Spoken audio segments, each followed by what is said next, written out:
En Éthiopie, le gouvernement promet la libération de la région du Tigré en proie à des violences. L'État fédéral a décrété l'état d'urgence dans la zone, une décision qu'assume le Premier ministre Abiy Ahmed.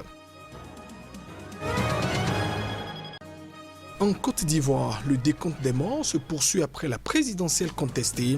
4 personnes d'une même famille sont décédées dans l'incendie de leur maison près de la capitale à Yamoussoukro. Et puis, aux États-Unis, Joe Biden est aux portes de la Maison-Blanche. Le candidat démocrate a remporté 2 États clés, le Wisconsin et le Michigan. Donald Trump a intenté une série d'actions pour tenter d'obtenir gain de cause.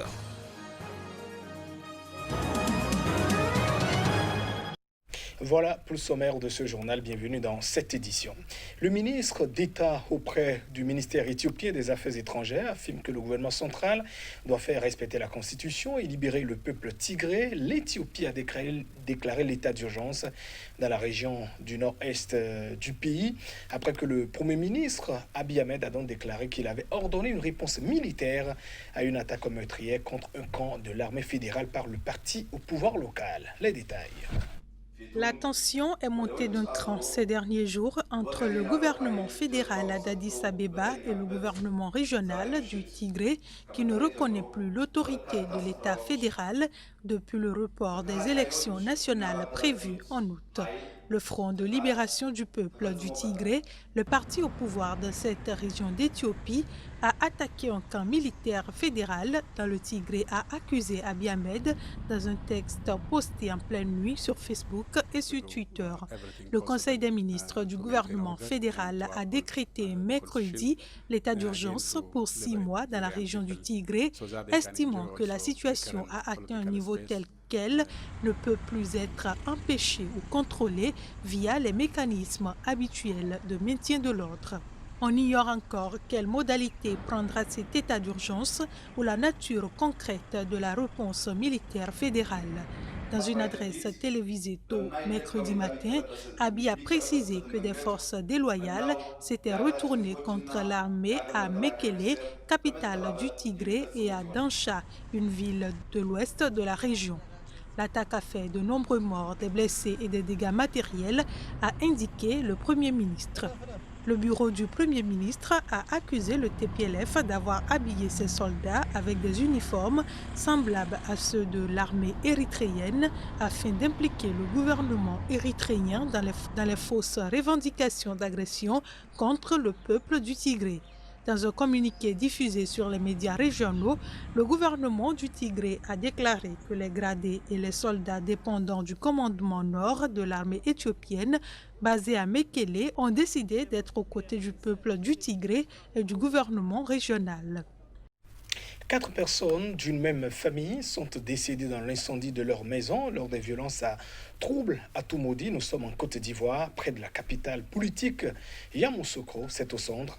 Une quarantaine de personnes ont été tuées depuis le mois d'août dans le pays dans les violences électorales et entouré parfois des affrontements interethniques.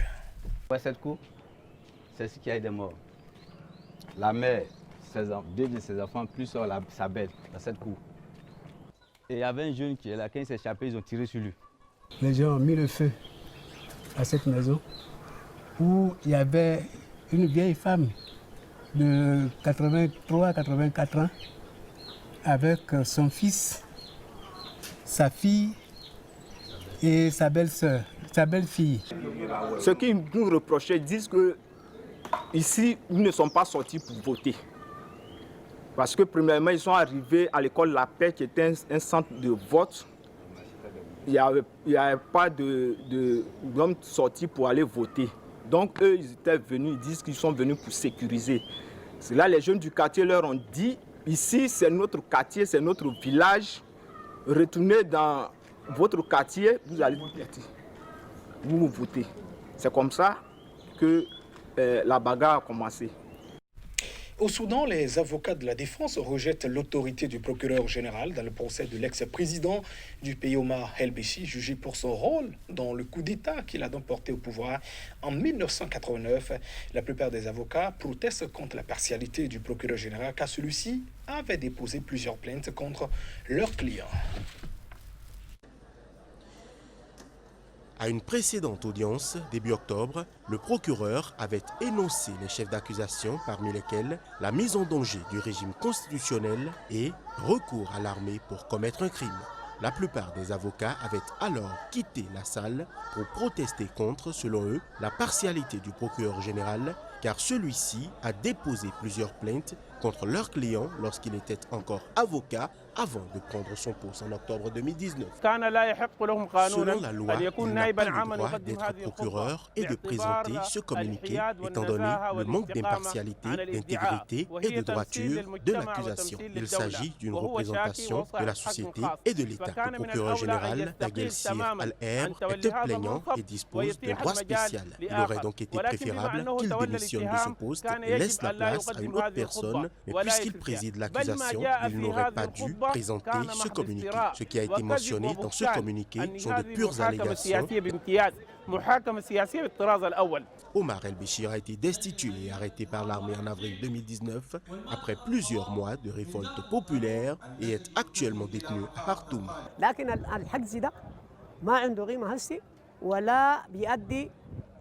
Cette détention n'a aucune valeur et ne sert aucun but. Nous sommes bien conscients qu'il ne s'agit pas d'un procès, parce que, selon la loi qu'ils se sont engagés à respecter, toute affaire est soumise à une prescription après 10 ans, selon l'article dans les tests de loi.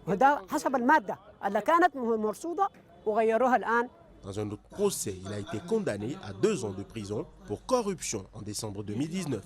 L'ex-président est également recherché par la Cour pénale internationale pour crimes contre l'humanité et génocide au Darfour, région déchirée par un conflit meurtrier depuis près de 2 décennies.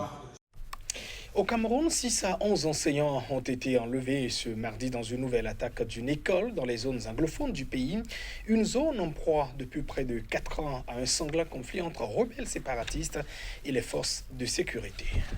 Mardi, l'assaut d'une école protestante, la Presbyterian Primary and Secondary School, par des hommes non identifiés a eu lieu à Kombo, dans la région du Nord-Ouest. 11 professeurs ont été emmenés par des assaillants, selon le révérend Samuel Fonki, chef de l'église presbytérienne de Cameroun, et Stephen Afou, président de la Poutou, un syndicat d'enseignants presbytériens.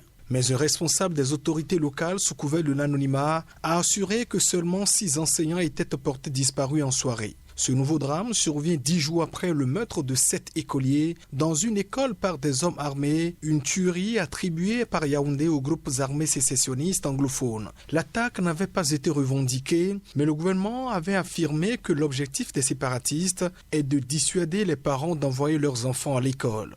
Dans ces kidnappings, les élèves sont d'ordinaire libérés ainsi que des enseignants contre rançon, souvent pour ces derniers, mais certains ont déjà été tués par le passé, accusés par le ravisseur de collaborer avec le régime où les attaques d'établissements scolaires, agressions et enlèvements d'élèves et enseignants sont fréquents. En novembre 2019, l'UNICEF faisait état de 855 000 enfants non scolarisés dans les régions anglophones. Environ 90% des écoles primaires publiques, soit plus de 4100 écoles et 77% des écoles secondaires publiques étaient alors fermées ou non opérationnelles.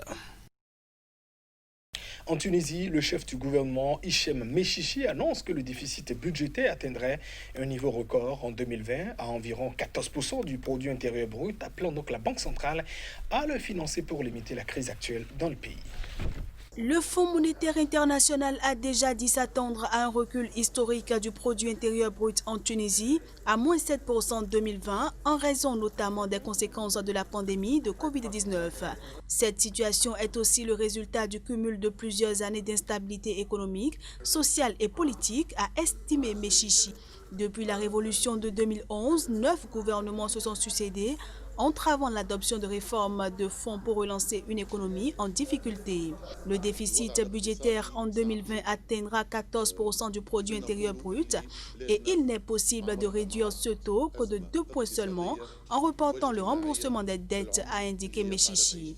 Le plan quadriennal de financement du Fonds monétaire international a pris fin au printemps, sans perspective pour la suite, alors que Tunis, qui s'est largement appuyé sur les bailleurs internationaux ces dernières années, peine à boucler son budget pour 2020.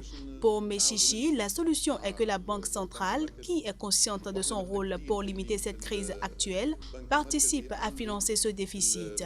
La Banque centrale de Tunisie avait critiqué la semaine dernière un déficit jugé excessif et un recours estimé trop lourd au financement intérieur dans la loi de finances complémentaire.